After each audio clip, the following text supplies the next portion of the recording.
welcome to our inaugural launch of EL Africa magazine. Thank you for being here this morning. I know people are slowly trying to log in, so we're trying to get more participants before we start. So sorry for the delay, but we will start soon. Ada, go ahead and take it. Okay.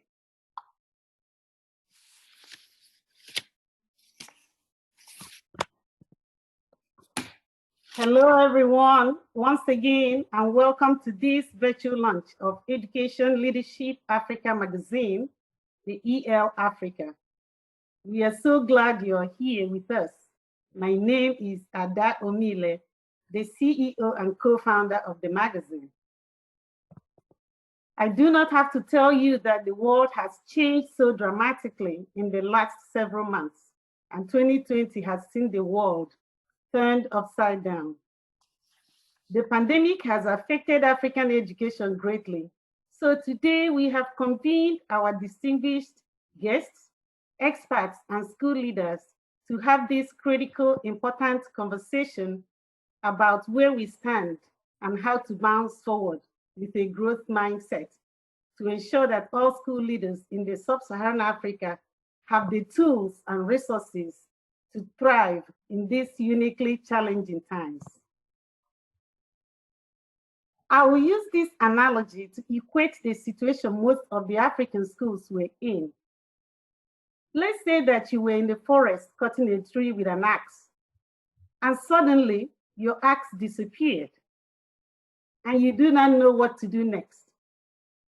Some people are trying to use their hands to cut the tree, but some went into the hardware store and the salesperson told them they have no more axes and showed them a power saw. The salesperson does not know how to use the saw and could not give any directions. That is where most of schools found themselves when the pandemic hit. Cutting the tree with an axe represents the physical schools and classrooms. Trying to cut the tree with your hands was trying things that will not work. The power tool is the new way of doing things, but it requires that school leaders and teachers need training to implement any new learning designs for students. Africa is now at crossroads of internet and education, and to meet the demands of internet education, how do we mitigate the digital divide between the haves and the have-nots in both the private and the public schools in sub-Saharan Africa? When we look back at the pandemic experience, what is going to stand out? With growth mindsets, anyone can embrace change, persist in the face of setbacks, welcome challenges, and view setbacks as an opportunity. During this conversation, we want to collaboratively figure out how to build resilience. You all implement policy decisions from the ministries of education of your countries. And you have done very well with few resources that you have. With long school closures, some of your students have regressed. What strategies are you putting in place to increase students' engagement? There are simple things that the teachers or principals can do for academic improvement. Some of these we call small changes, big impacts, in quotes, which may include encouraging self-care for teachers, or simply adding clubs like science and engineering clubs, where you have students and teachers organize Sci-Fest once a year. You can have Tutors Club. Tutors Club is a peer-led academic support for struggling students, where you have your senior students tutor the younger ones. There could be a cybersecurity or programming programs or classes with competitions at your schools. And also something like Skills Africa. Skills Africa will be where all the technical schools have yearly competitions for the different programs they have in their schools. It could be the culinary arts, the welding, the TV production, agriculture, or even masonry. All those skills that are offered in a technical setting, they will have a yearly Skills Africa where they meet and compete. Now let's talk about the magazine, the EL Africa. EL Africa magazine is meant to empower school leaders to build an improved education system that is exceptional, independent, and capable of self-sustaining and tailored to the needs in Africa or contextualized to African situations. The goal of the magazine is to enhance school leadership. It gives the skills and empowers and celebrates what African leaders do. The magazine provides strategies, inspirations required to prepare students for success. It is meant to steer all leaders towards openly discussing skills and strategies to improve schools and advance learning by collaboratively sharing skills. This unique magazine is meant to give you a voice and serve as an African solution to African problems. We have received numerous calls, emails, and text messages about how much value you guys find in the magazine and how you appreciate it. We do ask that you continue to forward the magazine to your principals or members of your associations. We will have a school leadership conference next year where we look forward to meeting all of you. Our next goal with the magazine is to make sure that school leaders in the rural areas of Africa have the network and data to access the magazine. We are working hard to partner with network providers in Africa to give you all free data to access this digital magazine. Now, I would like to introduce you to the co-founder of the EL Africa magazine. Please welcome my good friend, Dr. Frances Mfondo. Thank you. Thank you, Dr. Omile, my honorable CEO. Thank you, everyone, and welcome again today. My name is Dr. Frances Mfondo. Actually, we all, Ada and myself, we started from Nigeria. We went to school back home in Nigeria. We were high school classmates. And since then, we have come a long way. So we are both here in the United States in the education field. I am the Assistant Superintendent of Business Services for Palm Desert District in California.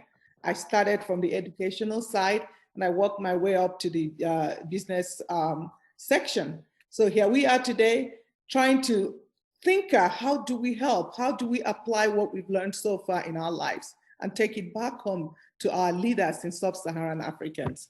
So today, as you know, we have a wonderful conversation that will be happening amongst us today. And we will explore further the importance of strong school leadership and the importance of technology in teaching and learning after post-pandemic.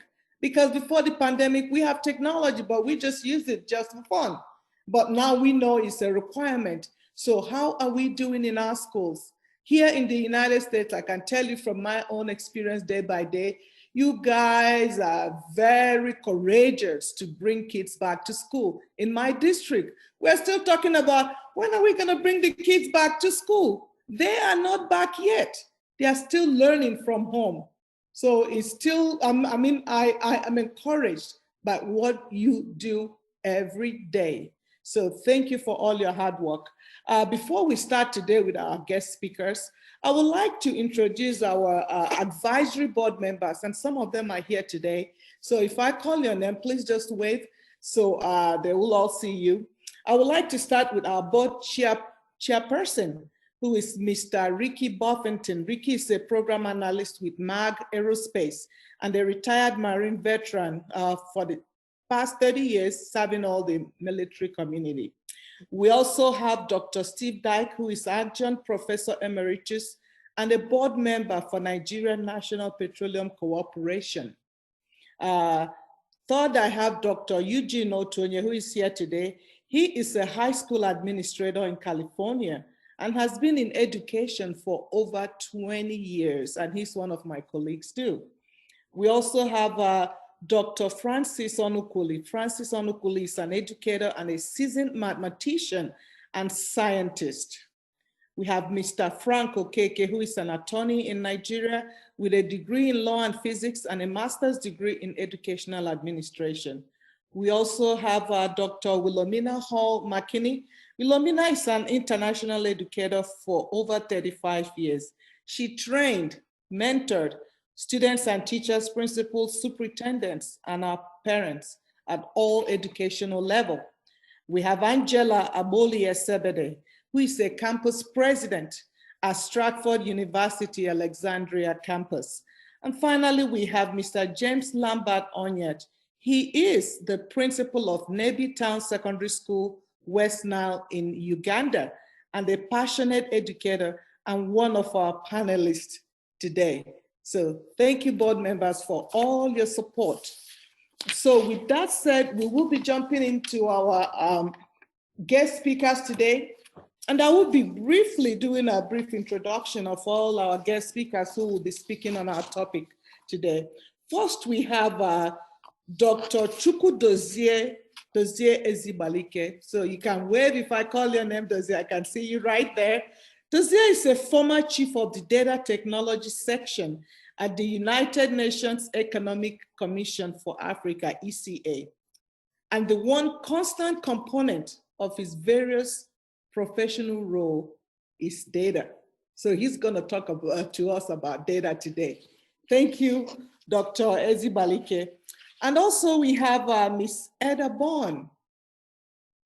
Eda is the Deputy Executive Director, DED, for the Department of Formal Education in the Ministry of Education, Arts, Culture in Namibia.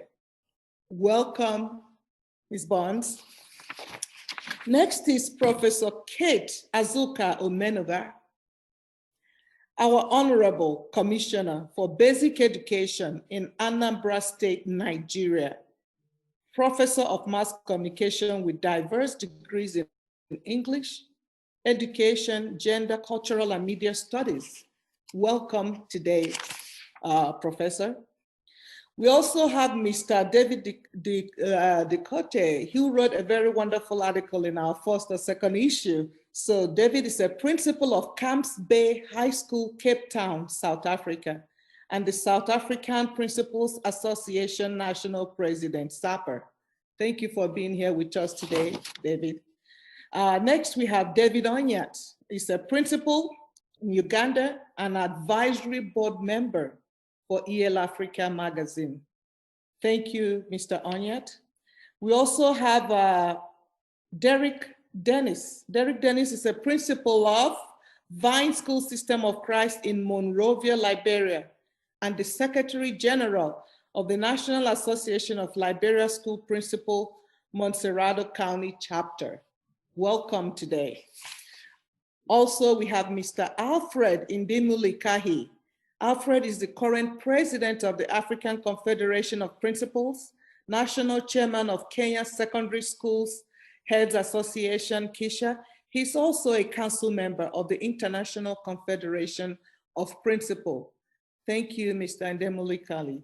And we have Dr. Lonel Johnson, an adjunct professor in Carolina College of Biblical Studies and St. Augustine's University here in the United States.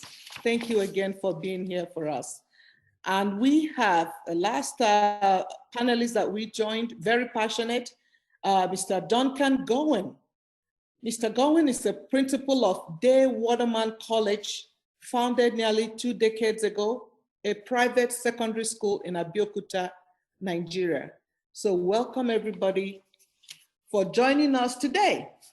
And here we have to move on. I will have to call each panelist to present. And after their presentation, we will have a question and answer at the end of the presentation. So we give everybody the opportunity to listen in and hear what we all have to say. And if you have a burning question to ask or you want to be answered immediately, please feel free to use the chat and write your questions in the chat and we will try and get to it immediately if you want it to be answered immediately. So with that said, our conversation today is about the importance of strong leadership, including the growth mindset after this pandemic or post-pandemic era, the impact of COVID-19 and lessons learned. We will also discuss the importance of technology in education, the digital divide, and most importantly, reliable network services necessary to enable schools lead in these changing times. So now I would like to yield to Dr. Dozie Ezibalike to lead us in the discussion on data and how we're doing so far. Thank you. Thank you very much for that introduction. Ladies and gentlemen, good morning from down under Australia. It just happens to be morning here also, but on a different date. First, let me continue on existing protocols by thanking the publishers of Educational Leadership Africa magazine, Ada and Frances, for inviting me to participate in the formal launching of the magazine. It is my pleasure to be back in such a forum after retiring from the United Nations Economic Commission for Africa, where my last role was to lead Africa's response to the call for a data revolution.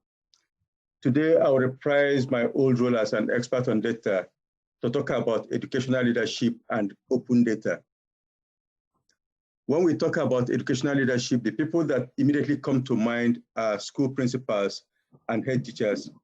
But in this presentation, I will include government officials who make policies, develop guidelines, and regulate educational services for the benefit of the society. I'm also thinking about entrepreneurs and investors who own private schools and hence contribute immensely to the provision of educational opportunities for us. And then there are the parents whose children attend the schools. They also contribute to improving educational outcome. What data are involved in the roles of these groups in provision of educational services and improving the outcomes for society? When we talk about educational data, the data sets that immediately come to mind are student records and test scores. However, we all know that there are much more to educational data than these. And there are other ancillary data that may not be classified as educational data, but which play an important role in decisions about providing educational services and improving the outcomes. In this brief presentation, I will touch on these non-traditional data sets to introduce the concept of open data. Let us start by looking at the data needed to decide where to build a school to ensure that they are accessible to people who need the services. In the firm belief that schools are always built where there is a need for their services. To make decisions where to locate a school, we will require population data broken down into age brackets. With that information, school planners will then decide the optimum location of schools based on immediate and projected size of school-age children. Now let us look at the school after it has already been in operation for some years. It must be continuously upgraded to keep pace with changes in the society that it serves. With a focus on data, decisions on upgrades will require data about current levels of services and associated outcomes. These will include the numbers of teachers and students. It will include progression rates, completion rates, performance in final exams, available classroom spaces, library collections, laboratories, workshops, play areas, and many other data sets. These data sets will necessarily be cross-referenced with actual and projected age-specific population data to determine if the school will need more classrooms in, say, 5 years' time. Will it need more teachers then, or more library acquisitions or laboratories? So even though a school principal will not be expected to collect and store population data broken down by age, the school must acquire the data sets from whatever national authority collects them and then combine them with the normal school data for long-term planning. To make a good case for a particular school to have existing facilities upgraded or new capabilities introduced, we will need to compare the current situations in the school with competing or collaborating schools and to consider their relative locations. That is, the school leader would like to be able to combine the core educational data that they collect with such ancillary data as population and location to make decisions that will improve educational services and outcome. The government and proprietors will need the same combination of data to review the proposals, and parents will need the same combination of data to decide which schools to send their children. Other data that could be deployed in such educational planning will include data on the environment or data on industry, economy, and agriculture. It follows naturally that the producers of these other data sets, or ancillary data as I call them, will also need to have access to core educational data for their own decision making. In short, one sector's core data product is another sector's ancillary data. It therefore appears that the collective data needs of a society will best be served if the sector that is operationally closest to a particular data product collects it and makes it available to a wider audience, with the understanding that other sectors are doing the same. One might think of it as a type of data commons. The appropriate technical terminology for this arrangement is open data. The open data concept involves making data available and accessible to be used, reused, redistributed, free of cost, subject only at most to the requirements to attribute and to share. The concept implies two main aspects of openness. First, we have technical openness, which implies that the data should be in a standard machine-readable format. This means that it can be retrieved and meaningfully processed by a computer application, and that it is available online in a format or formats that are not specific to proprietary tools. The second aspect is legal openness, which implies that the data are explicitly licensed in a way that permits commercial and non-commercial use and reuse without restrictions. It means that the data must be free for all to use to allow for universal participation. But not all producers of educational data are able to make their data products available online. So the requirement for technical openness presents a challenge for educational leaders and data managers.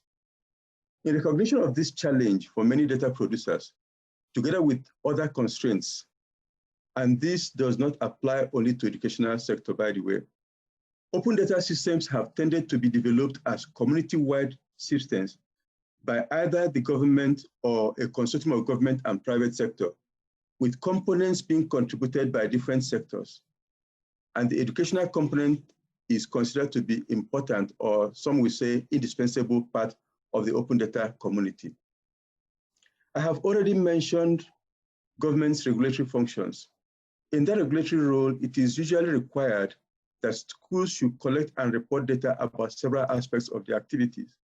Therefore, government departments are in a vantage position to aggregate such data from several school-level resources and to share the resulting data products with the rest of society.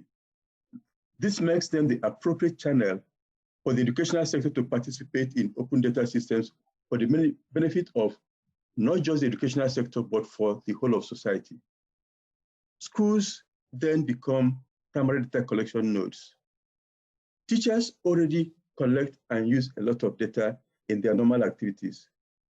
What we now need is to explicitly include them in the design of community open data systems and to empower them with concomitant upgrade of their skills for these new roles as primary data collectors for everybody in society.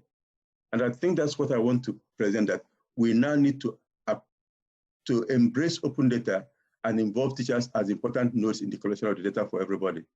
Thank you. Thank you very much.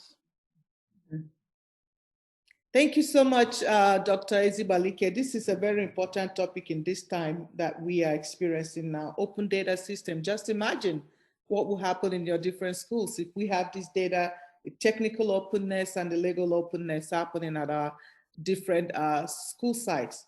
Because with this pandemic, we realize that our data is not there in our sub-Saharan African schools and countries. So it is a huge discussion that we need to spend more time on in our various countries. So at this point, I know I will have to, we have 7 minutes per speaker, so we want to keep to time.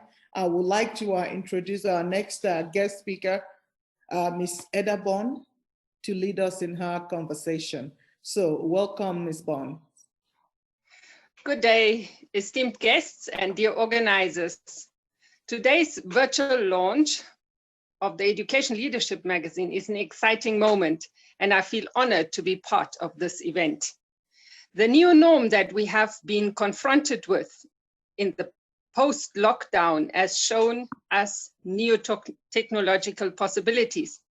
When reminding ourselves of the time when we used to travel by air around the globe to meet our professional counterparts, exchanging ideas, practices, and foster bilateral and multilateral relationships, we used to spend up to more than 20 hours in aeroplanes on our way to unfamiliar places, all for enriching the educational experience of our children.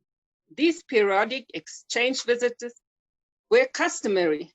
While that has always been an enchanting and enriching experience, it is now very effortless to have at the same degree of interactions without the concern of the logistics. Thanks to Zoom, we do not experience jet lag, nor having to leave worrying family members at home as we meet up in this space here and now, being connected for the same good cause. Educational leadership in the community, locally, regionally, and globally appreciates this magazine. The online magazine provides yet another opportunity to share relevant experiences and occupy professionals in this changing time. Increasingly more relevant through the pandemic and its effects is the management response of countries regarding education. Namibia also recently joined the 2020 Global Education Meeting, which was co-hosted by the governments of Ghana, Norway, the United Kingdom, and UNESCO on the 20th of October this year. At this event, the education managers, as well as heads of state, assembled to overcome the challenges our education system is facing, with the directive of reimagining and recommitting to education, meaning that we fully embrace and own up to the needs as addressed by Ms. Stefania Giannini, and I quote, the need to build more resilient education systems that respect the diversity and work for all. A culture of peace is intricately linked to a culture of inclusion. This is the starting point of educational recovery, pulling all the stops to ensure that most marginalized children and youth return to school and learn in safe environments, with a special attention to girls. End of quote. From her address as the Assistant Director General for Education in UNESCO at the recent discussions on the Sustainable Development Goals, especially Goal 4. In Namibia, a strong policy framework for inclusion in the education sector ensures that educators at all levels are responsive to the needs of children with disabilities and those orphaned or of other vulnerable status. The system design is to guarantee that children with disabilities, orphans, and vulnerable communities do not fall victim to abuse of any kind, as per the policy document, the National Safe Schools Framework. Equally, learner support for curriculum attainment and psychosocial support is a priority in the schooling system. COVID-19 has accentuated the need to address the given disparities, especially the challenges of the digital inequality. The educational crisis emerging from the response to contain the pandemic exposed existing digital divide among students, families, and geographical locations. The education sector in Namibia aspires to follow a hybrid model with virtual online and physical school attendance at both school and university level. To realize future equal access to quality education, a three-pronged effort is pursued, where the public-private partnerships, the communities, and the government all play a contributing role. The state-owned enterprise, the Namibian College of Open Learning, NAMCOL, which caters for the out-of-school youth, is an active partner in the digitalization of secondary school learning content. Simultaneously, connectivity, digital learning, competence across all levels, capacity building of students and learners and educators takes precedence. While these efforts operate in the background, the formal education sector continuously implements a blended approach. The return of learners to schools is guided by proven best practices for ensuring physical distancing, including time-based cohorts or platooning. The situation is closely monitored through the decentralized structures of government, and we are proud to state that most children have returned to schools. I'm strongly convinced that the right mindset by all educators, teachers, school-going children, and community members will yield results. Our curriculum has been rationalized and adopted a shift towards formative assessment, continuous learner support, and professional development opportunities for educators will enable learners' potential. The essence of being a teacher and educator is to be the manager of the teaching and learning process in or outside the classrooms through the different modes, and to be the leader to inspire the learners. No matter how bad or how threatening the circumstances are, let us all remain beacons of encouragement and hope. I thank you. Thank you very much, Ms. Bond. Thank you. Also, from what Ms. Bond said today, I think I heard a lot of keywords there. I heard about our marginalized children, the disparity and the digital divide and inequality that we are experiencing back home in our schools now. And what are we doing as leaders to support our families, our students in this time? I know it falls on the shoulder of our principals and educational leaders in our schools. It is a huge challenge, but that's why we're having these conversations today. Keep your questions. We will get to those questions at the end to hear other things that Namibia is doing to support the schools in this post-pandemic period. Next, I would like to introduce Dr. Kate Azuka Omenoga to lead us in this conversation. Welcome, Professor. Thank you. I want to share my screen, please.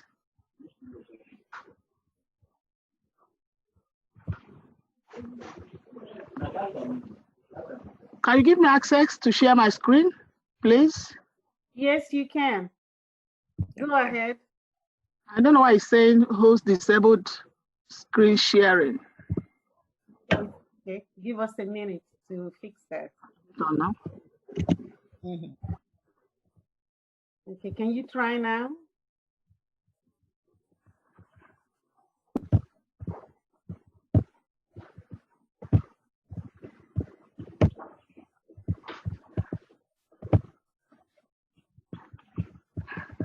Yeah. Okay, we can see your screen now. Go ahead. See my screen? Oh, all right. Yeah. Well, I don't know whether I can speak for that. You know, professors like to speak, so I hope I can go through these slides in 5-7 minutes.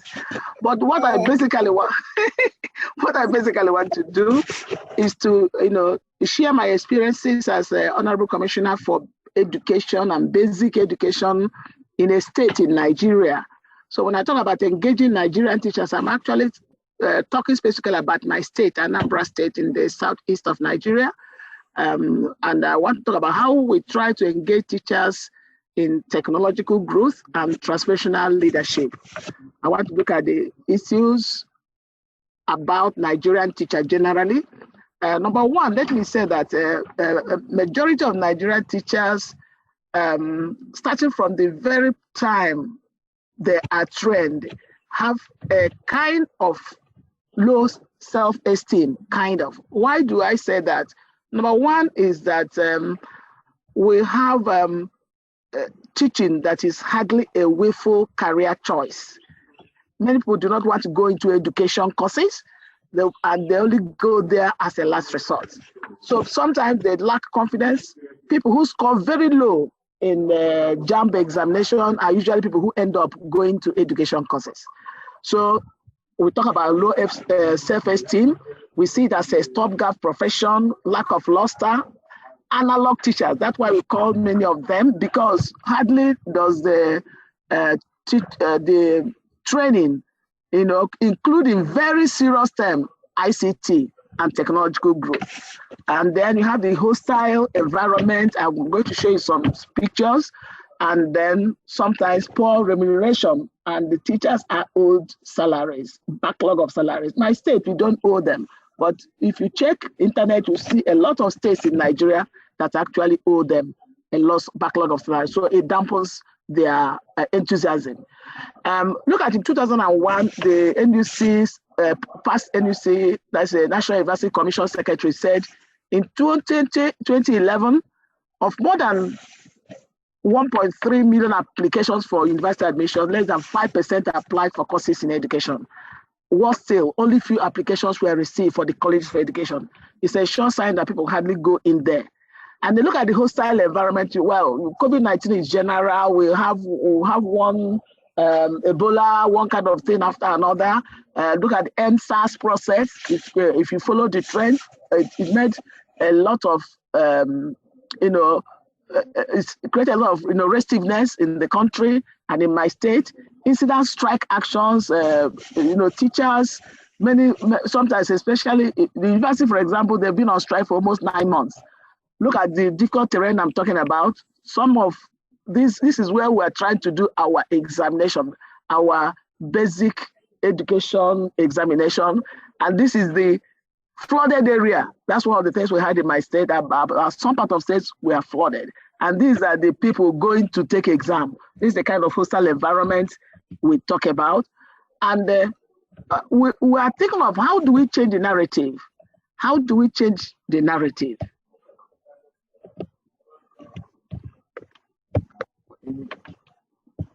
Change the narrative, that's what we're asking ourselves.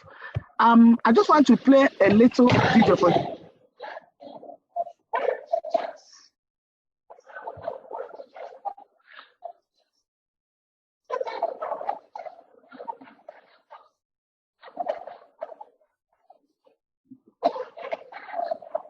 Prof, the audio is very poor. We cannot hear it very well.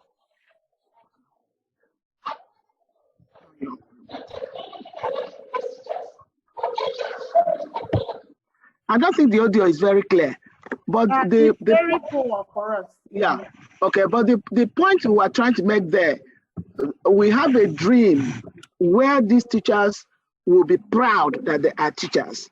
And that's what we wanted to do to change our narrative. And if we were part of the new normal conference free for teachers that was done on 30th May, we talked about technology, we talked about teachers' welfare, we talked about leadership. So what do we want to do, or what have we tried to do? We've tried to make teachers to understand that technology is the way to go. The government has actually tried to solve a lot of challenges for the teachers by thinking about their welfare. Like I said before, teachers are promptly paid, they are given incentives, they are given their promotion, they are given international visibility by giving them training. For example, sometimes we're taken to Singapore and a whole lot of things. We were teaching the teachers too how to collaborate, because collaboration is the way to go. And essentially for them to know that they are leaders themselves. You don't need to be a principal to be a leader. You don't need to be a commissioner to be a leader.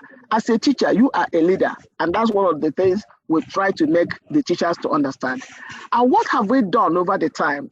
What we've tried, I just put this like what I call 7 windows. When we started training the teachers, you will not believe it. One of them came, instead of saying Windows 7, he said, Prof, we learned about 7 windows.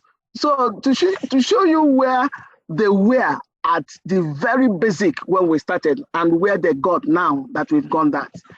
And this is me trying to, to train them, teach them, especially the primary school teachers. And we started at some policy trusts. We talked about one teacher, one laptop, insisting that every teacher will get a laptop. And for everybody that wants to be a teacher, a head teacher, or a principal, we said you must be computer literate. And promotion also includes tests of computer literacy and so on and so forth. So if you look at it, you see what the professional development, many of them started taking Microsoft certification, and over the time they have improved. They keep on improving. Go on next slide. And look at where we trained 10,000 teachers, trying to get them to be computer literate. It was actually a kind of aggressive kind of drive, which we tried to do. You see, this is the people thanking the commissioner. I can manipulate computer, operate Microsoft Word and Excel, and so on and so forth. This is again some of them thanking us for what we have been able to do to make sure that they get computer literate. And some of the things we've tried to do is to create WhatsApp groups for them, create WhatsApp group for education stakeholders, they create WhatsApp group for private school proprietors, for people who are doing all manner of things. And it was in COVID-19 era that we started to harvest our gains. We started what we call teaching on air, where we got the teachers to join our Anambra State Broadcasting Service to actually teach on air, to tell them that they are global teachers. It was actually streamed live. And teachers saw that people all over the world was actually listening to them. Is there in YouTube, you can find it in Facebook and so on and so forth. So it gave a little bit of confidence. This is some of the teachers, our ambassadors, where the children sat around during the COVID-19 era, to listen to radio. You see the radio on top of the table, and some of the people we call our ambassadors were actually there. That's the radio. This is actually when schools were shut down. Communities became part of what we are doing, and so on and so forth. So what have we learned, or what are we saying? Number one is that teachers learned to be very creative. They learned to be very creative. We set up the groups for them, subject by subject. We have teacher mentors, people who retired, who are going to fine-tune their subject matter, and so on and so forth. And but what are the challenges? I want to go to the challenges quickly. One is a poor internet connectivity. The internet routers that we are lost to TEF that we put before, we are lost to TEF because the schools were not fenced, and so on and so forth. Cost of data for the online teaching and every kind of online thing is a challenge for us. Poor access for rural dwellers, lack of electricity, poverty, because many of them cannot see the money to get the data, and of course, illiterate parents.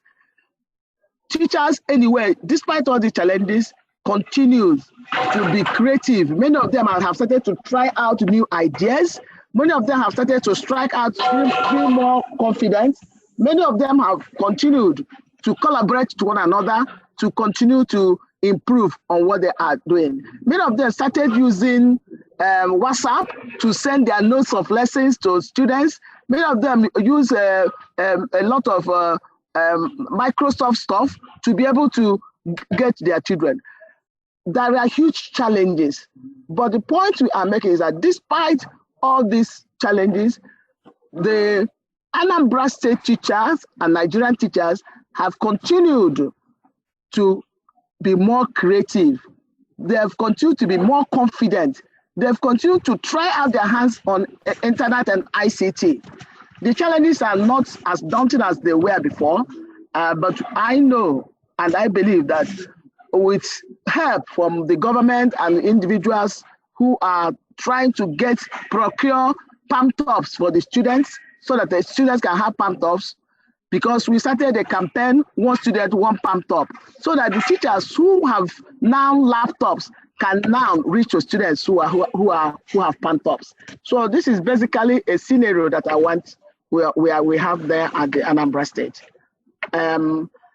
I mean, these are some of the commendations of the students. Some of them said that without this COVID-19, Anambra State Ministry of Education did not allow education to die. And this is one of them said that it was COVID-19 that gave me the push. So COVID-19 actually came with its challenges, but we are meeting up to that challenges, and God will be our helper as we acquire new strength. Thank you very much. Thank you. Thank you so much. Thank you so much, Professor. We appreciate your contribution, Professor Menoga. Thank you and your team for trying to change the narrative in Anambra State. For everything you're doing, you talked about using technology in leading and teaching, and how you are trying to make sure that teachers collaborate. Now, there are more sophisticated technology tools that can be used in learning. I hope that the state is trying to do more. And you mentioned something about network services, which is the key thing. If the government can make sure that there is steady network in schools, without the network provision, without the provision of a steady network, the schools cannot do much. And so it seems like the pandemic is a great accelerator, bringing in this technology into teaching and learning in your state. Thank you very much for that. Thank you. Next, I would like to introduce Mr. Alfred Ndemulikahi to join the conversation. Welcome. Yeah, thank you very much for giving me the opportunity to share. It's about 7 p.m. here in Kenya, and it's a great pleasure to have an opportunity to share with you. We'd say the Leadership Magazine in the first place is the right thing to do, so that leaders in education in Africa can share best practices that can make us move together as a continent by learning from each other. So Daktari, that is a very good move, and I'm looking forward to sharing a lot in that magazine and what we are doing in Kenya and Africa in general. Ladies and gentlemen, we want to say that educational leaders and especially principals are charged with a very big responsibility of ensuring that the learners and the teachers that are under them are, one, protected, two, they are also given the tools that will assist them in the teaching and learning process. As it has already been observed, technology plays a very big role. And we need, like Kenya, for example, to invest more in technology. Looking at the challenge that we faced during the pandemic, not very many children would access learning because of technological challenges, especially those in the rural areas. We are talking here about network challenges that are not stable across the country. We are talking of unpreparedness of the teachers in terms of being able to offer teaching and learning through online. And we are also talking about the cost of the internet connectivity. The service providers have not been able to subsidize the cost. And here we were expecting teachers to provide lessons, and at the same time expecting learners to access these lessons. That was an extra cost that was a challenge to many parents and to many children who are in the rural areas and areas that could not easily be accessed. I would mention that as a government, they had tried very much to put lessons online. For example, through the Kenya Institute of Curriculum Development, they run an education cloud where lessons are placed and teachers could access these lessons online. Unfortunately, this was not known by very many teachers. The idea is there, but it had not been disseminated. So very few teachers learned about it. It is now that teachers are being taken through to understand how to access these lessons. There is the Edu channel that the curriculum developer runs, so that students can follow lessons on TV. But again, as I've said earlier, the challenge is how many of these children would access television sets so that they are able to follow these lessons. Those are some of the areas that as a country, we discovered that we needed to do more. So we are now thinking of having to invest more in technology. For example, the Kenya curriculum developers are working with the Jomo Kenyatta University of Technology to develop gadgets that are designed specifically for teaching and learning processes. Because the gadgets the children are using now are open, and the students can access any kind of information that may also be injurious to them.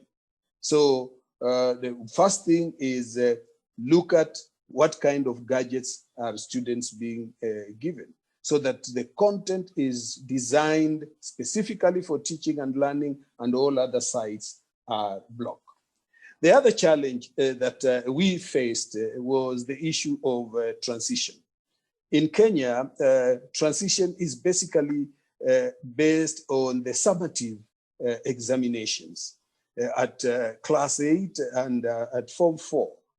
This has posed a very big challenge, and that is why we had to allow the students in class 8 and students in Form 4 to come back to school to prepare for these examinations. What we are now saying, there is time that we have to start reimagining the assessment process. Rather than having to look at the assessment as a snapshot, that 1 hour, 2 hour test a child does at the end of a course to decide his or her fate should actually be relooked at, so that we build an information track on how this child is performing across from the time they join a certain level, if it is secondary level, all the way up to the end of it. We develop a kind of an album that we can look at. If we had such a system, then transition would have been very easy. For now, it is a challenge, and we are now working on the teaching and learning of these examination classes. Another issue that needs to be looked at very strongly is the training of teachers in terms of use of technology. This, I would say, has been slow, but through the Teacher Service Commission, who is the main employer of teachers, programs are being put in place. And to hasten on this, the president did announce employment of intern ICT officers to support schools in putting up ICT infrastructure, so that students can follow lessons in their school, even if they are not physically there. Because if such an infrastructure had been put in place, then we would not have closed schools and at the same time closed learning. We would have closed schools physically, but learning would have been accessed by the children. So I would say those are some of the challenges that we are looking at and trying to find ways of mitigating them. The principal becomes so central in this, because he or she has to think of what kind of infrastructure do I need in our school? What is this that I'm lacking? So the think tank is based or is vested in the school leader. And that is why I believe through this magazine, we will be able to share information that can support each one of us in building a strong culture and giving the direction that we need. Thank you very much. Thank you so much, Mr. Kahi. We appreciate this. One thing you talked about, which is student assessment, is very great. You guys are beginning to build a student portfolio, or what you call assessment track or information track for the students. That is wonderful. every school system here in the United States, once in a while, try to reimagine and recheck what they're doing, how to assess students to get the clear picture of what the student has learned. We like that. Hopefully other school systems in Africa will do the same. Thank you so much for participating. Also, Mr. Indemili, the one that struck me the most was the ITC infrastructures. That is crucial. And that's the reason why everybody was running helter-skelter when this hit, when the pandemic hit all of us. Because if we would have had a good infrastructure to take this virtual learning into the homes, then we wouldn't have been in this position we are in right now. So I think that's an area that all governments should be looking at investing to help leaders at least invest in those infrastructures. Because you can have technology, but how will you run it if you don't have the power or the Wi-Fi to get it going? So those are all the critical issues that we will continue to look at. Next, I would like to introduce Mr. David Decote from South Africa. Good afternoon and good evening, depending on where you are. Thank you so much for this opportunity. Just a greeting to all of you and a greeting to my ACP president, Alfred. Nice to see you and hear you. So I thought I would just give you a little bit of context. The South African Principals Association is the association that represents principals in public schools. And there is another association that represents principals in private schools. So the principals that I represent are in predominantly no-fee schools. And so in our schools, when the pandemic struck, it was estimated that 40 to 60% of our children had no access to any kind of educational material, whether it's data or notes. In fact, it happened so quickly in South Africa that there wasn't really an opportunity for the teachers even to prepare adequately for the children. And so we worked on the assumption, and the Minister of Education worked on the assumption that actually for most of the lockdown period, the majority of children in the schools that we represent, the government schools, had little or no access to any kind of educational experience. So the point of this is to take home what I call lessons learned. So what we did have in South Africa, we had great leadership.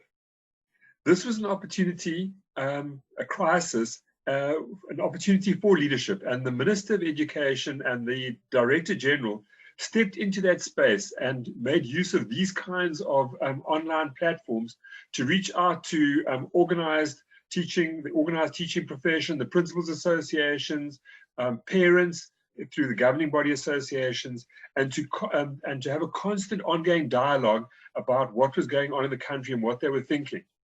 And the other good thing about this dialogue is that the leadership in South Africa made some wise choices. And one of the wise choices was to give every single school principal the freedom to make their own plans with regards to how they were going to bring their children back at the end of the lockdown. And so schools had an option of platooning, or they could come half on, half off, or they could put a week on, week off. So it was each individual school looked at their own and with their staff made a decision as to what they were going to do. And I think this was a very progressive thing, because it made every principal feel they had ownership of the solution to the problem. So another good decision that was made by the Department of Education was to not to trim the curriculum. So when we got back to school, and I'm pleased to say that all children are back at school now, they're not all back every single day, because we have to maintain physical distancing still at school and maintain the COVID protocols. But the children are back at least 50% of the time. And when they arrived back at school, the Minister of Education, along with the education officials, decided that only from that moment on would work be tested at the end of the year. So for children who had access to online learning, happy days. They were enriched. But for children who didn't, they could still be tested on the work that they'd covered since they'd been back. And so this also, gave a lot of hope to people, because there was a sense of hopelessness creeping in, where children were saying and parents were saying, you know what, this year's gone, I'm not actually going to even try. And so that was quite a wise decision. The last wise decision that I'm going to just flag that the department made was to complete the academic year in 2020 and start 2021 afresh. Now, I know other countries, I know Kenya's made a different choice and other countries have made different plans, but it just, for South Africans, it just is a much cleaner way for us to do it. People feel that there will be a fresh start next year. It really does build hope. Also, the progression of children from one grade to the next is going to be far easier, seeing that it's based on a much smaller portion of work that they've been doing basically in the first and the fourth term. And so, I think they built a firm foundation for a very hopeful 2021 after quite a depressing 2020. Then lastly, just to mention the actual online aspect. So many schools jumped into this online education, and the teachers went on a massive learning curve. From my own experience was, I as a principal, I had made use of Google Classroom, but I had made use of it via my secretary. So when it came to loading stuff for my class, I could load it, but I didn't actually do it myself. And there I was sitting in my room and in my home trying to get work onto Google Classroom and discovering how I didn't know which buttons to press. So I think across the country, every single teacher has realized that we can't go ahead without having an understanding of what it is to use Google Classroom, what it is to use blended teaching methods. I think there's a brand new way of teaching that's going to emerge from this pandemic. The teachers in the past, if a child missed some work, then it was just bad luck, and then they'd have to go and ask the teacher afterwards, can you help me? Now, the expectation is the teachers would take their work that they did in class and they would capture it in some format on Google Classroom. So a child who's missed a day or whatever can come back and doesn't have to actually go and bother the teacher. They can go onto their Google Classroom site and have a look and see, well, what happened in math today? Can I read this work myself? Can I do the examples that were set myself? Can I catch it up? And then when you have a conversation with the teacher, it's a much quicker conversation because you maybe have one question. You don't have a whole lot of questions. Then just to say, the last thing, which is a take home from South Africa, is that we've come away with an understanding that for children who are at school, going to school is an important part of their educational experience. And I'm sure at university, online is wonderful. But for school children, they need that contact with the teacher. In our country, where we have lots of poor children who get fed at school and who maybe are coming from homes where they're underparented or single parents or stressed home environments, the teacher provides a wonderful resource and is a kind of a in loco parentis in a relationship with the children. And the children have really missed that while they've been in lockdown and have come back to school just wanting to have contact with their teachers. So while we believe that the future does hold a blended model, we don't believe in South Africa that we'll ever see teachers done away with and children sitting at home working online. They'll want to come to school and have face-to-face contact with their teachers, but there's definitely been a move to embracing IT and finding ways of integrating that into our teaching. Thank you. Thank you so much, Mr. David Decote, for your experiences. I know these are you live and learn, and these are all your experiences in your schools and what happened. And the one that really hit me the most is the ability for students to socialize. The socialization skills in that level of education is very crucial. That the students they're missing their teachers, they are missing learning from each other, which is very crucial. and the sense of hopelessness that happened when when the pandemic hit us in different countries. So with that said, we'd like to move on. I know we're looking at our time, and the next person on our list is Mr. James Onyet. James, please, if you can unmute. The founder, CEO, the co-founder, advisory board members, all representatives of EL, guest speakers from the different parts of the globe, ladies and gentlemen, greetings from Uganda, the Pearl of Africa.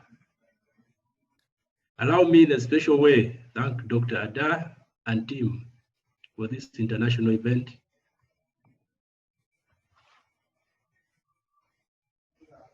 Are you getting me?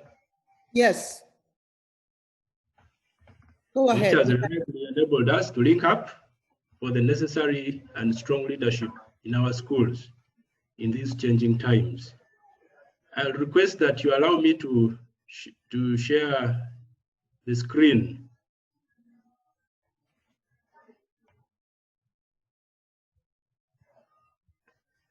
Hello? Yes, we're working on it.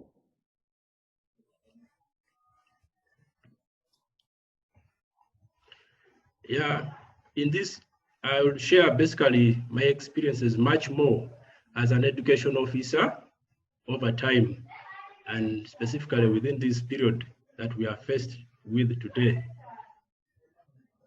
From the Ugandan perspective, and especially looking at NEBI, where I work, which is after crossing the Nile, the Ugandan Nile, we have, I want to draw your attention to what we have here in Uganda. There are 3 general school categories in Uganda. We have the purely government-owned schools, then we have the private but government-aided schools, then we have purely private-owned schools. These are further categorized into 3 major classifications. The elite or first world or affluent schools. Then we have the average or middle class schools. Then we have the low or third world schools. The elite are basically mainly located in urban and peri-urban areas. And in most cases, they take about 0.5% of those children within the neighborhood. But much more, they house the children of the elite and the well-to-do, who are approximately 23.77% of Uganda's population. We have also the average or middle. These are in between the elite and the very low quality schools. These mainly house the children of the elite and the middle class who fail to cope up with academic rigor in the elite schools.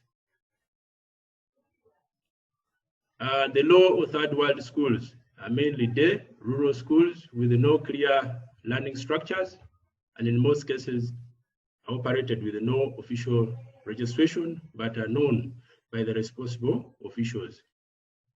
In most cases, Mr. Onyet, sorry for the interruption. We can't see your screen. If you want to share your screen, Mr. Onyet, we gave you the right to share if you want to share your screen. Okay, thank you. Can you see? Yes, we can. Mm-hmm. Yeah, so I was looking at trying to describe the low or third world schools that we have. And I'm saying they're mainly day rural schools. Mm-hmm. With no clear learning structures, and in most cases they are operated with no official registration, but are known by the responsible officials. In most cases, the schools lack the basic minimum requirements.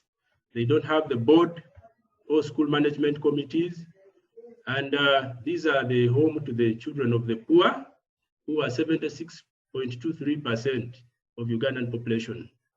It should be noted that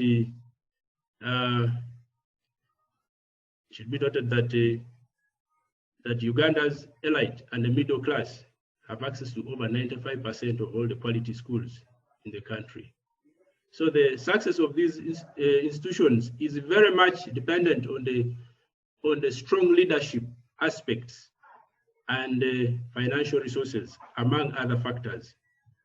And that's why today's topic is very important.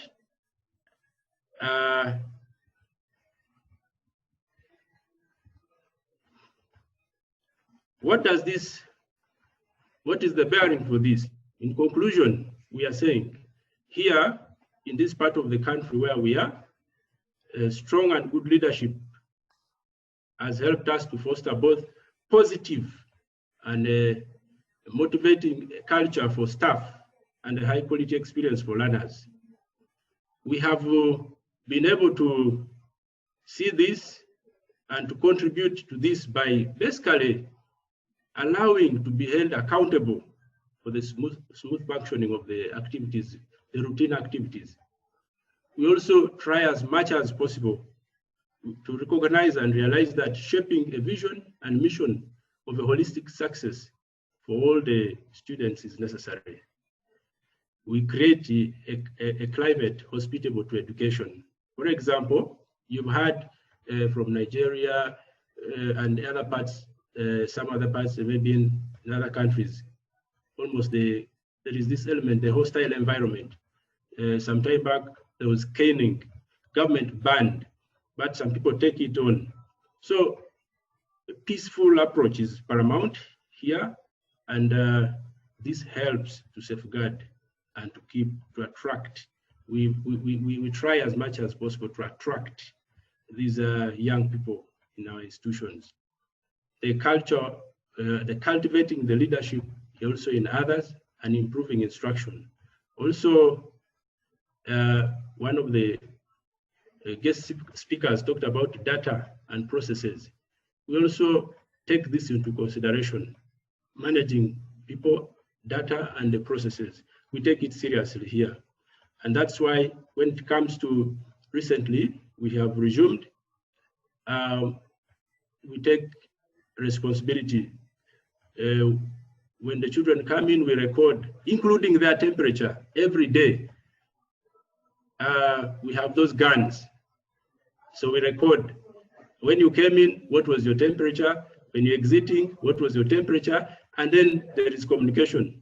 And then it is passed to the necessary authorities like that. There is that flow. We try, we are not 100% effective, but we are trying our best. Let's go to growth mindset. John Quincy Adams says, if your actions inspire others to dream more, learn more, do more, and become more, you are a leader. And I want to agree with him, because as humans, our needs are the same, regardless of where you are. I want to agree that in this, it is not very easy to measure the effectiveness or the success of school leaders. It is usually subjective, and it should be highly specific to individual schools and districts being measured. It's not very easy. But like many of our colleagues say in Ghana, West Africa, school leadership, for me and in our community, is also perceived as influence. And in this model, it is not about, also I agree with one of the gentlemen from Ghana. I'm going to show you a clip where he emphasized the beauty of influence, and where he emphasized how and not what. And I think this has helped us, especially in handling in helping humanity, helping the communities, helping the children around us. I would wish to play this, just be patient with me.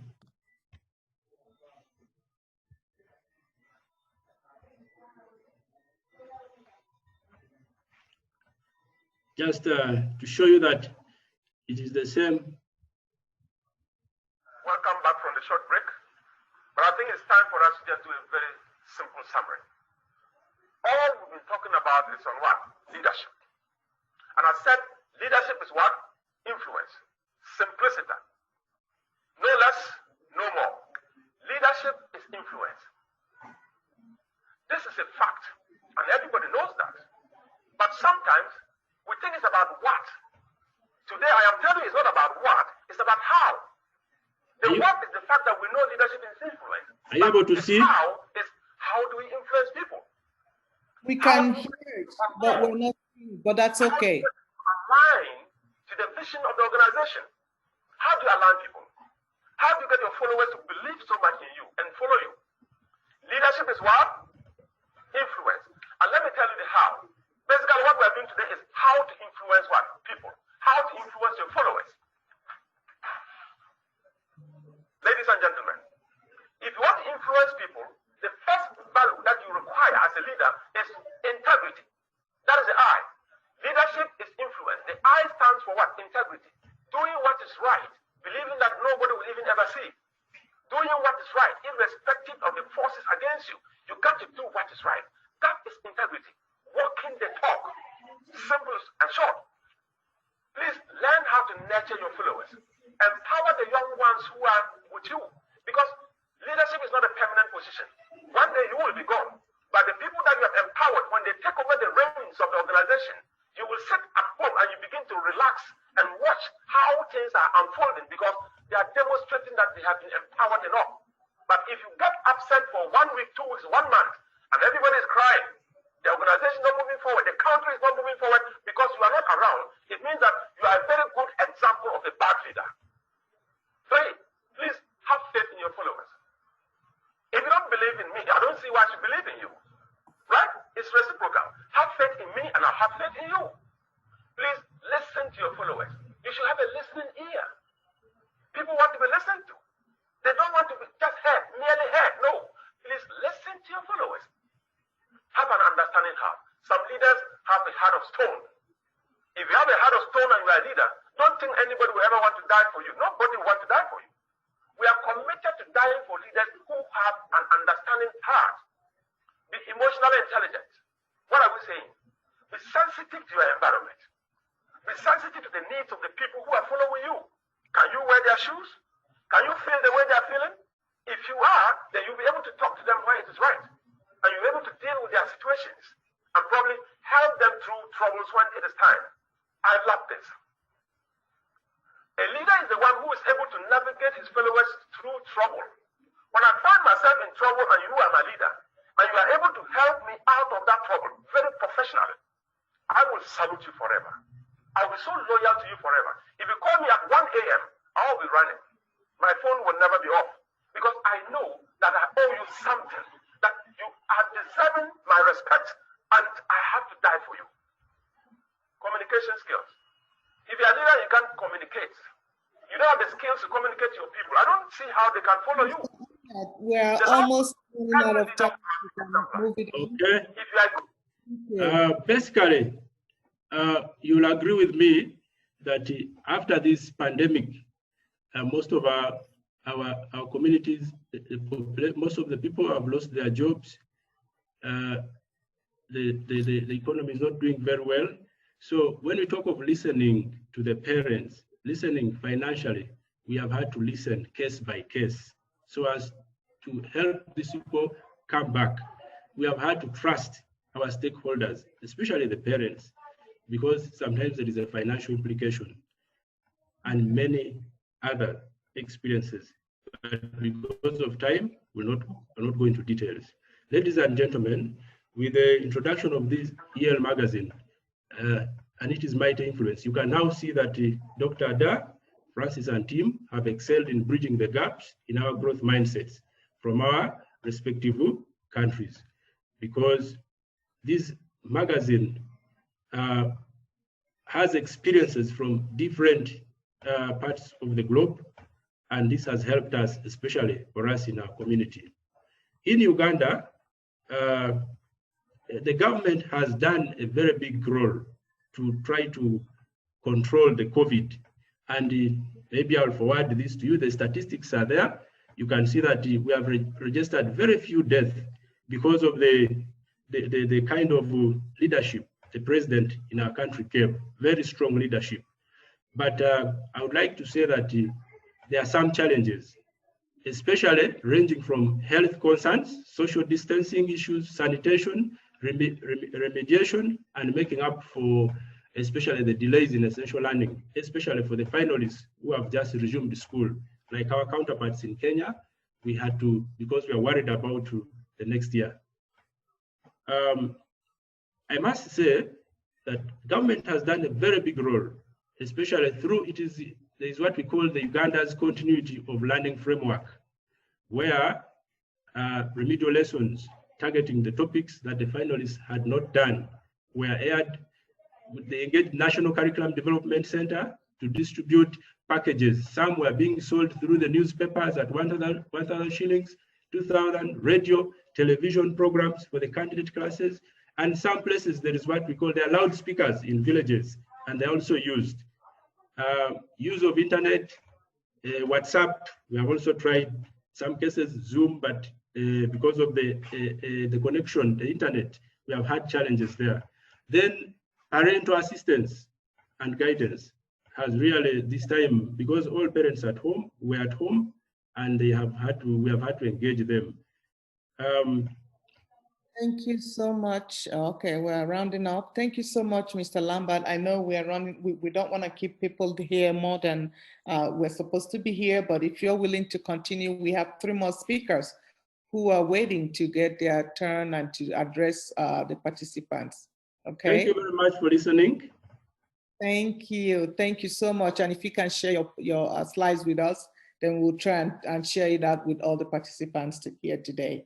Next in our list of speakers, we have Dr. Donnell Johnson, who would like to address us today. So Mr. Onyat, if you can stop sharing, then we can bring the screen back. Thank you so much. Mm-hmm. Okay. Dr. Johnson? Yes. Mm-hmm. Yes. Thank you. First of all, giving honor to God, I'm very, very grateful. Also, I want to express my gratitude to Dr. Omile and Dr. Ofundu for inviting me to speak at this conference. I'm putting the finishing touches on an article that I'm submitting to El Africa, where I discuss my educational philosophy or the teaching model that I've used for more than 40 years. I call this strategy the coach approach, where I see myself as a player coach. I am currently an adjunct professor who teaches writing. In addition, I am a writer myself. So for the next few minutes, I'm going to put on my coach's cap, and I'm going to give you a pep talk as we move into the final quarter of a game that it looks as though we might lose. And I want to give you some words of encouragement to the one who is weary and about to give up. The scriptures remind us, and let us not be weary in well-doing, for we shall reap in due season if we faint not. So for the next few minutes, I'm going to give you some, I want you to recall the lines from the classic poem. These are just the introductory lines called Don't Quit. When things go wrong, as they sometimes will, when the road you're trudging seems all uphill, when the funds are low and the debts are high, and you want to smile, but you have to sigh, when care is pressing you down a bit, rest if you must, but don't quit. Today, I would like to share 3 lessons learned, or in the words of Mr. DeCorte, 3 life lessons that we can learn, or 3 takeaways from our encounter with the COVID crisis. The first one is this: everything must change. and change can be good. There's a classic ballad that is sung by a number of notable musicians, and the lyrics in part go like this: everything must change, nothing stays the same. Everyone must change, nothing and no one goes unchanged. I'm currently teaching a freshman composition class, and the students listen to a recording of Everything Must Change, and then they select a quotation from a list of statements about change and changing, and then they write a journal response based on one of the quotes that they select. And looking over about 25 quotes, here is one that I think resonates with me. If you don't like something, change it. If you can't change it, change the way you think about it. That's a quote from Mary Engelbright. In thinking about the current global pandemic, I recall the Chinese, I recall that Chinese characters that represent crisis are the same characters that represent opportunity. The situation that we have been confronted with as educators, we can see as a crisis, and in many ways it is, but we can also view it as an opportunity to learn and grow and change for the better.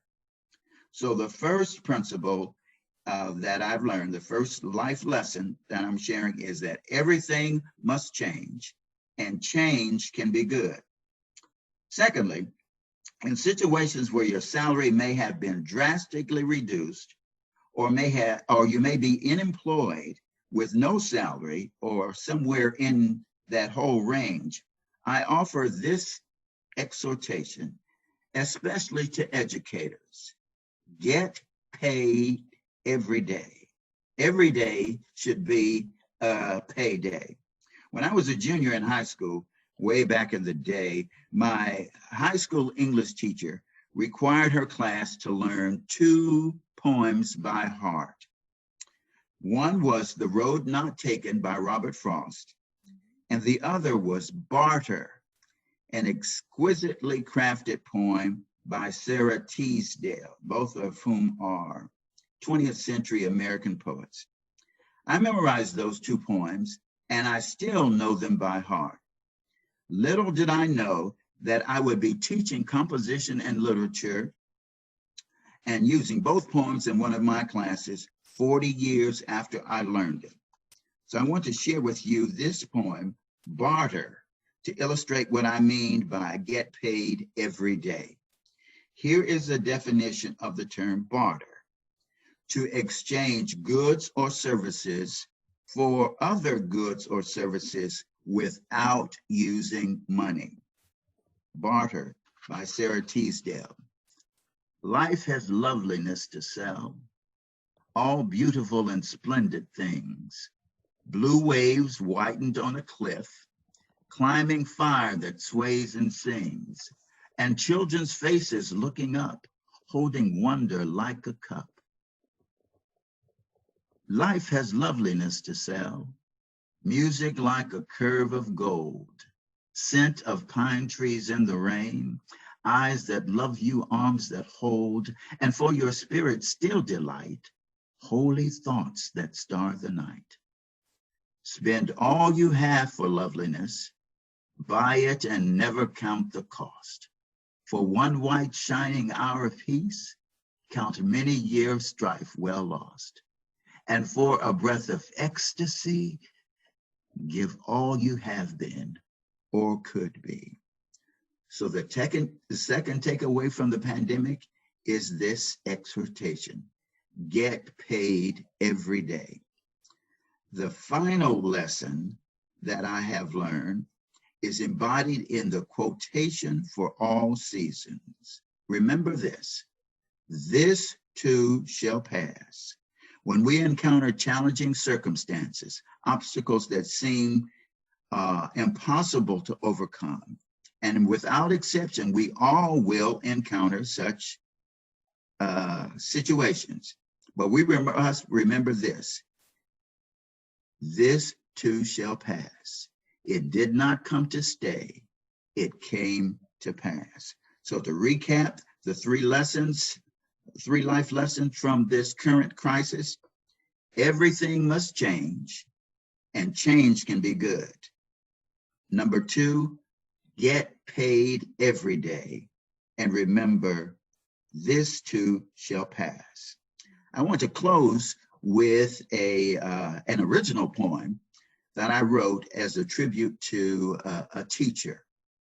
And since I am in the midst of amazing, wonderful teachers, committed teachers, I want to read this poem, recite this poem, and share it with you and dedicate it to you. The teacher's task for all those called to teach. The smallest spark can kindle a desire, ignite a fire to stir and warm the heart.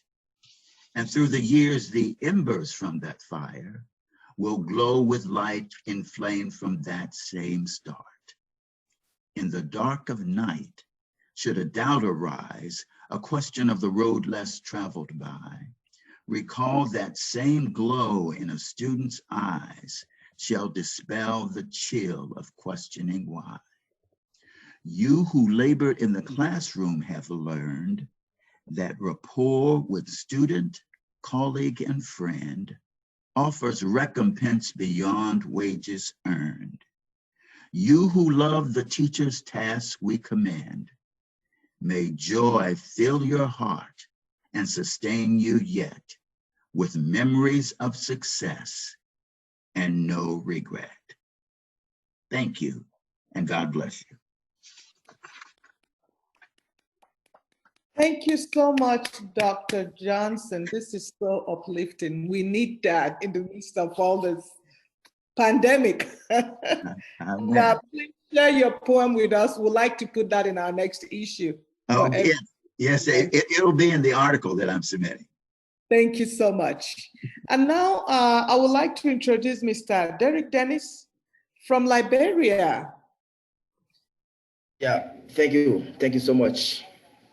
Well, all protocols observed.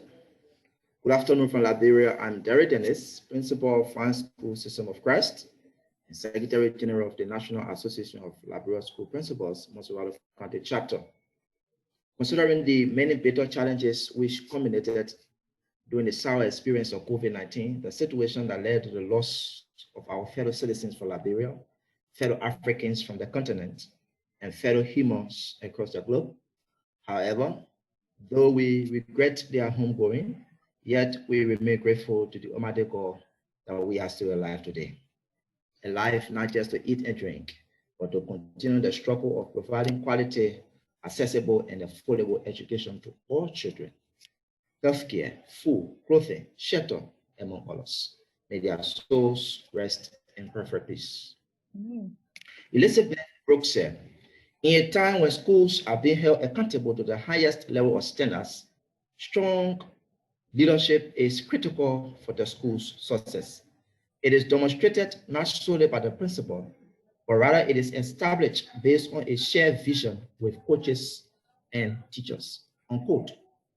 The importance of strong school leadership cannot be overemphasized because it addresses the issue of creating a positive instructional environment where teachers are held accountable to the full implementation of national curriculum for the delivery of quality education for all students.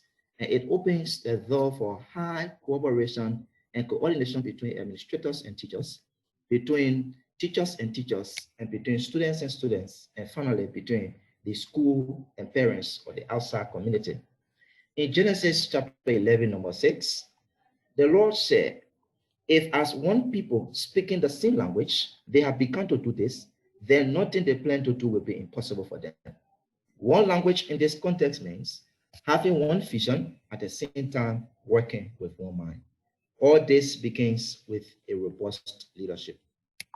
The growth we envision for both the school and our students should be seen in the way we teach and in the things we do. More than that, We should begin teaching our students now what we want them to become when they shall have left the walls. On the contrary, the Chinese proverb said, doing the same thing over and over and again, yet expecting different results is madness, unquote. If school leaders will continue to indulge into the consistent acts of corruption, dishonesty, academic bias, partiality, tribalism, hatred, bad labor practice, and the lack of accountability and transparency, then growth is yet to become a reality. However, we must never walk down such path. Liberia recorded its first confirmed COVID-19 cases on 16 March 2020, after World Health Organization declared the virus a global pandemic. The president of Liberia declared COVID-19 a national health emergency. To prevent and control the virus from spreading widely, the Ministry of Education closed all schools, colleges, and universities. The COVID-19 pandemic disrupted learning for 1.4 million children of school-going age from pre-primary to senior high school due to the nationwide school closure. The number of children globally affected by COVID-19 related school closures is 60 times greater than was the case during the Ebola crisis in West Africa. According to UNICEF, more than 2/3 of countries globally introduced a national distance learning platform, such as radio programs. But among low-income countries, the share is only 30%. In Liberia, many learners are digitally excluded. Unquote. In the process of keeping students engaged while at home, the National Association of Liberia School Principals proposed and sponsored a distance learning program which many of its members adopted. School administrators were encouraged to prepare lessons while parents picked them up to teach their children at home. The Ministry of Education introduced a program called Learning by Radio. However, many parents who are illiterate could not play the role of teachers in the lives of their children.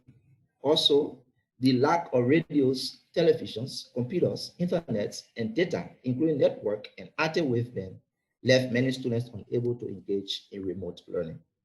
Due to the long stay at home, many students lost the taste of learning. Our girls are now seen with pregnancy. Our boys are also roaming the streets, while many teachers have walked out of the teaching profession in search of greener pasture, thus leaving the classroom empty. These outbreaks have had a negative socio-economic impact, which have affected learning continuity, school quality improvement, access and participation, and the education system's efficiency. The Ministry of Education said, we must learn to adapt, we must learn to adjust, we must learn to cope. And he who does not learn to cope remains with the virus and dies with history. It is my desire that all of us will cope deliberately and survive this pandemic. Unquote. Many schools have begun building online platform as a backup plan for the continuation of students' learning in case of any unforeseen circumstances. Among these schools are the Haywood Mission High School, Spiritans Academy, Lacoste's Demonstration School, Vine School System of Christ, among others. Something that will have taken years had our education system did not experience a flash of painful awakening to COVID-19. More to that, through a consistent appeal from the Principal Association, the government of Liberia through the Ministry of Education has allotted a stimulus package of $1 million United States dollars to all private schools across the country. The Principal Association has also reached an agreement to hold refresher workshops for member schools in areas where they are challenged, ranging from leadership, quality instruction, technology, computer, to school finance and budgeting, etc. In addition, individual schools are beginning to solicit funding from both local and international donors and partners for the construction of library, e-learning platform, computer lab, laboratory, and the installation of Wi-Fi or internet service. All this is geared towards making teaching and learning accessible for both students and teachers. The importance of teaching with technology cannot be overstated. Our curriculum should endeavor to present students with learning materials and tools that address current day reality. The incorporation of technology in the classroom enhances teaching and learning interaction as compared to the traditional approach. For example, educational games, provide motivational means for students to continuously engage in the learning. It promotes global competence among students, thus putting them on par with their international counterparts. It is a self-paced learning activity that affords each student the opportunity to approach the learning process from his or her own perspective. School leaders must endeavor to subscribe to this reality. In Liberia, the digital divide is still a major challenge due to two major reasons: the high cost of buying and maintaining tech tools, and the knowledge needed by both teachers and students to engage into the teaching and learning process using these tech tools. Distinguished colleagues and fellow educators, despite the high cost of running a school network system, it is clear that only network automation makes it possible for large education networks to be upgraded and maintained by small teams of engineers and network administrators. Many schools in Liberia are beginning to accept this reality. For example, research continues to emphasize that amplifier control, or AMCON for short from PICA8, is an automated, scalable, market-proofing, open networking automation solution for access and distributed campus networks. It is a natural fit for educational institutions because it enables non-technical employees to use it. I'm recommending that school leaders give it a try.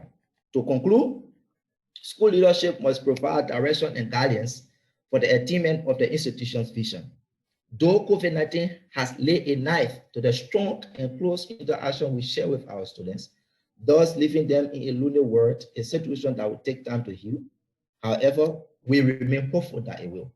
It has also taught us how we can design or redesign strategies to address the need gap and the digital divide among various institutions and students.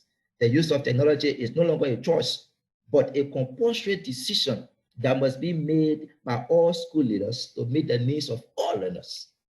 Building and maintaining global community will require a network automation for our education system. We must begin to think and rethink, where do we go from here? Amanda, one Africa, one people. God bless our Africa. Peace. Thank you, Mr. Ben. Thank you so much for what you guys are doing in Liberia. And I know we're almost out of time, but we have one speaker who is so passionate that wants to address us today, Mr. Duncan Gowen. Mr. Gowen, if you're there, please, can you show your face and unmute yourself so we can see you? You have the floor. Thank you very much. I just thought I'd sort of have a nice background. If you can see, I'm on a beach. The palm tree is in the background, and the sea is gently rolling into the shore. So rather than being in Nigeria, I'm now on a desert island. But I wanted to thank you all for your very, very interesting comments, and I'm learning a huge amount about the challenges that we're all facing at this current time. I was asked to talk a little bit about well-being and growth mindset. Could I share my screen, please?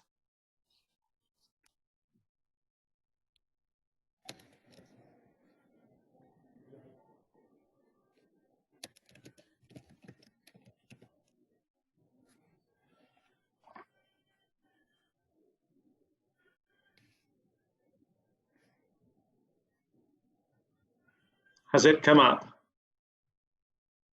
Not yet.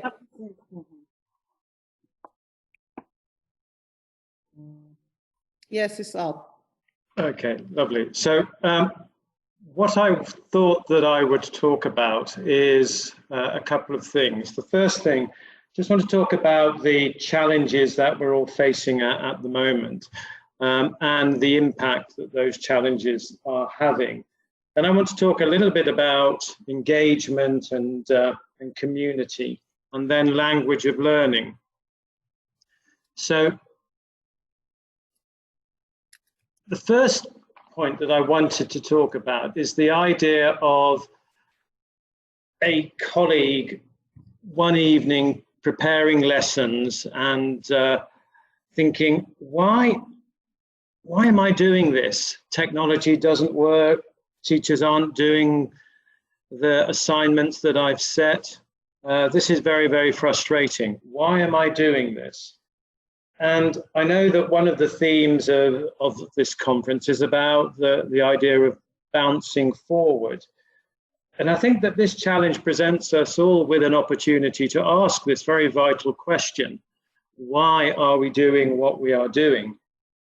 And I've got a number of observations to make about that, which I hope will be made clear as we go on.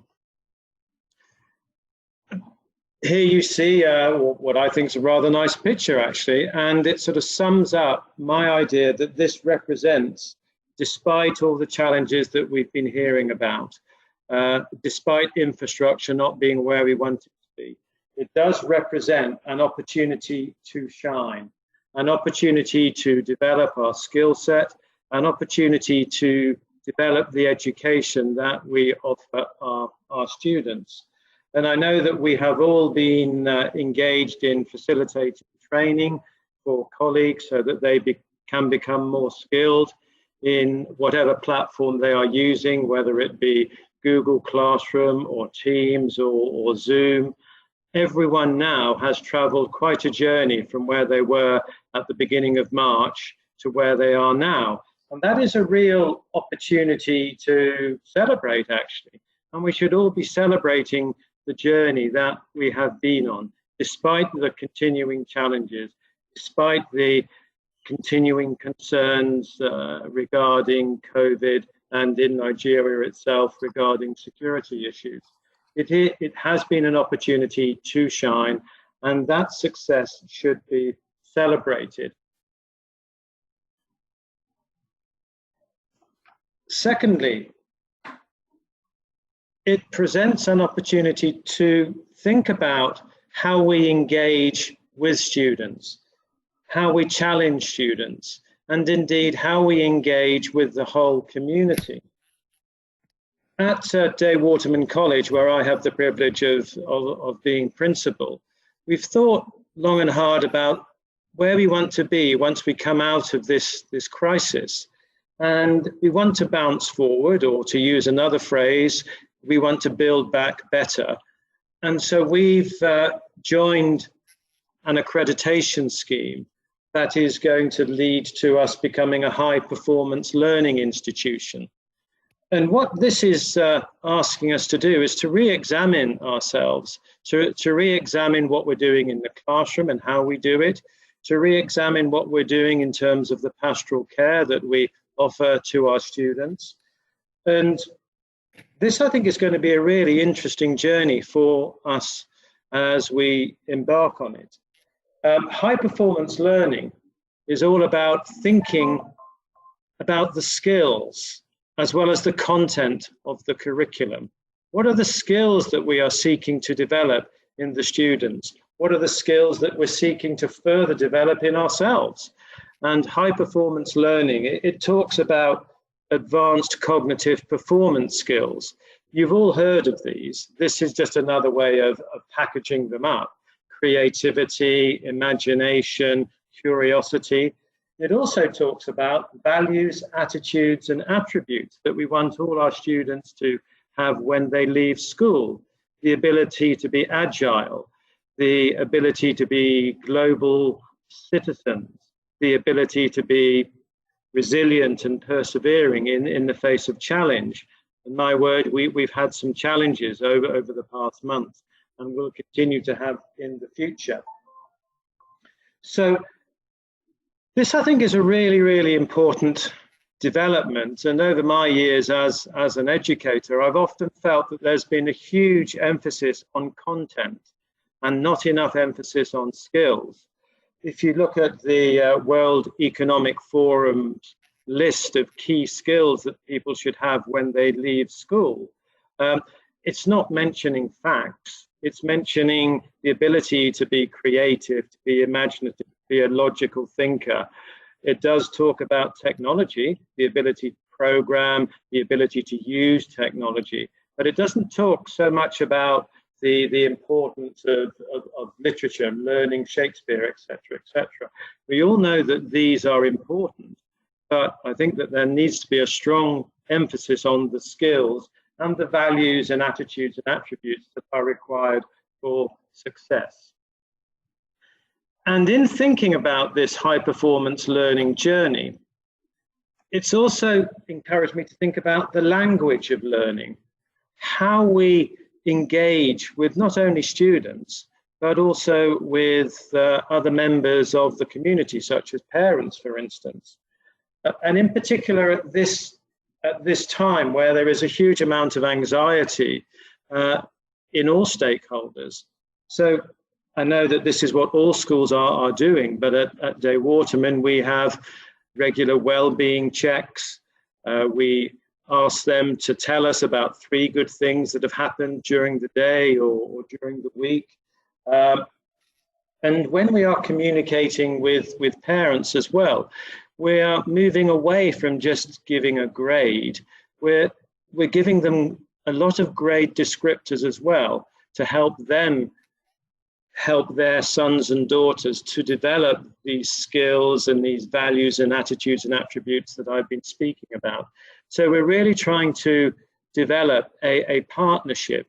And so this pandemic has given us the opportunity to rethink ourselves so that we can bounce forward, so that we can build back better. And what we hope by the end of this process is that the answer to the question, why are you doing what you're doing? It is because we want to develop global citizens. It is because we want to nurture advanced performers. And it is because we want to create enterprising learners. So I acknowledge wholly the challenges that we've all been talking about, but I also think that this does give us the opportunity, provided, of course, the investment is there and the training opportunities are made available and consequently infrastructure develops. It does give us a real opportunity to rethink what we're seeking to achieve through education in the 21st century. So thank you very much for listening. That's just a sort of whistle-stop tour of what we're seeking to do at Day Waterman College in Nigeria. Thank you.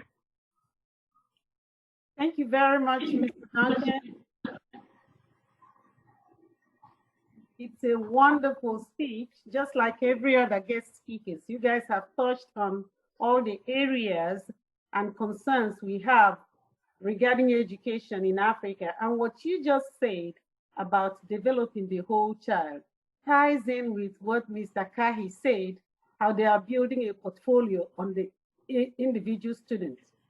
You know, not just assessing what is learned in a particular classroom, you're assessing the whole, you know, every other thing about the student, the skills learned.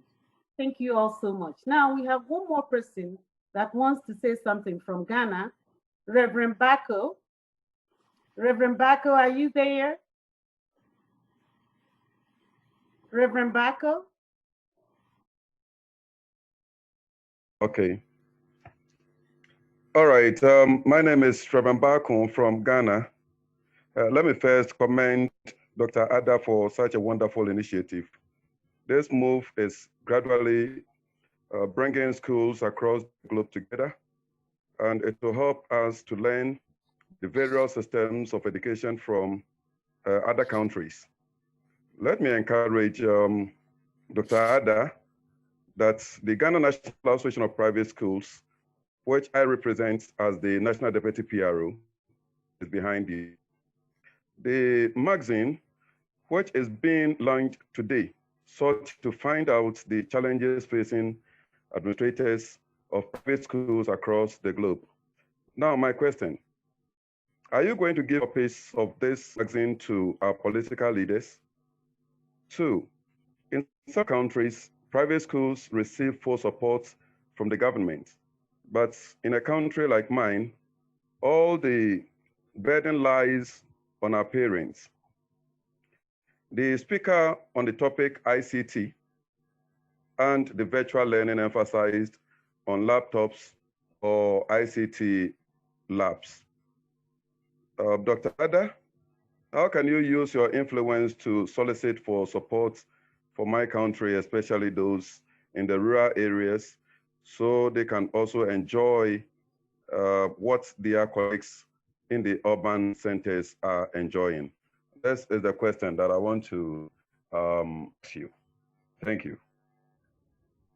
Thank you very much. We'll see what we can do.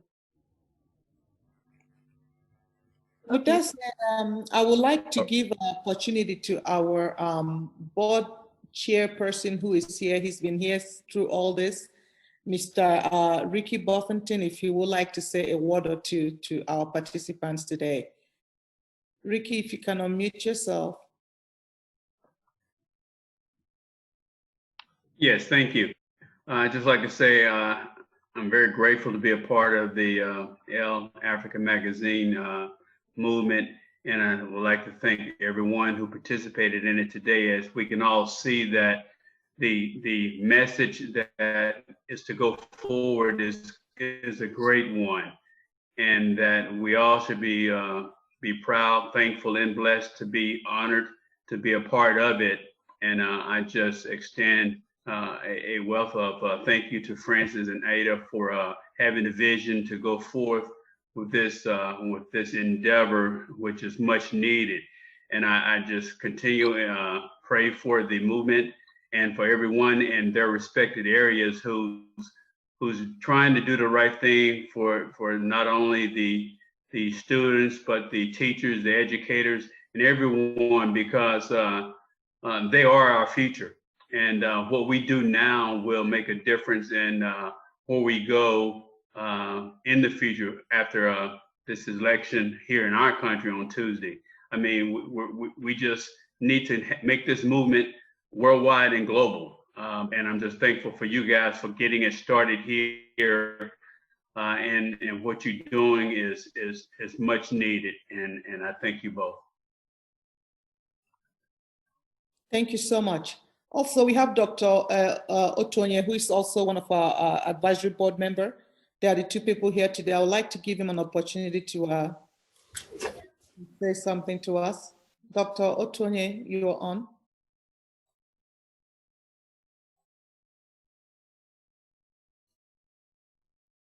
Unmute yourself. Okay, good.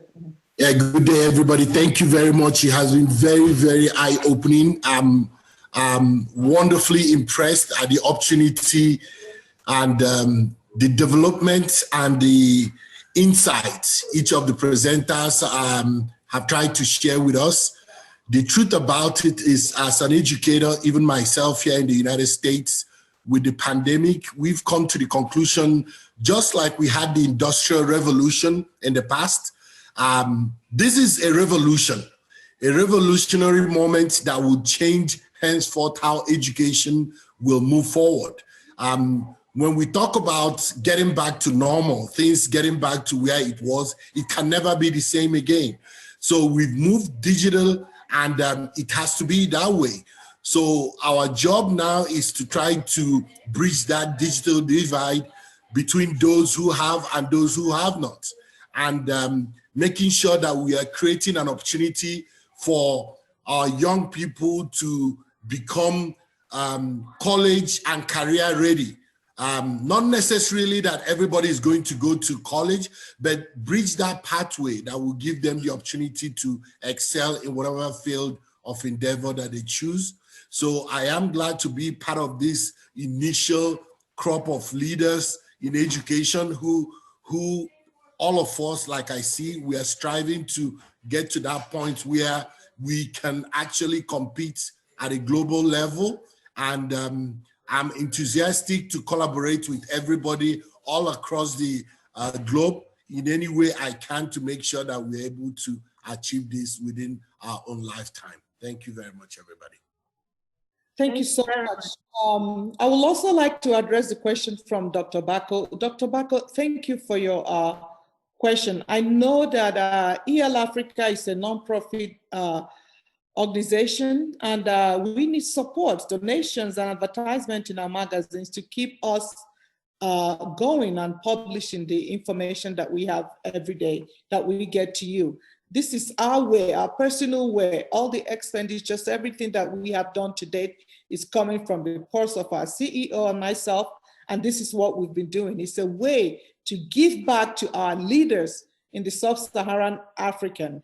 And what we're saying is that it takes us, it takes all of us, the policymakers, the leaders, our government, to have that conversation in each of these different countries on how the government will support what's going on. And I know there are some organizations there, non-profit organizations, where you can apply for grants and things from them to support what's happening in your own different schools or localities where you are. So I know it's a problem being able to support education in Africa, but it's a conversation that we cannot give up on.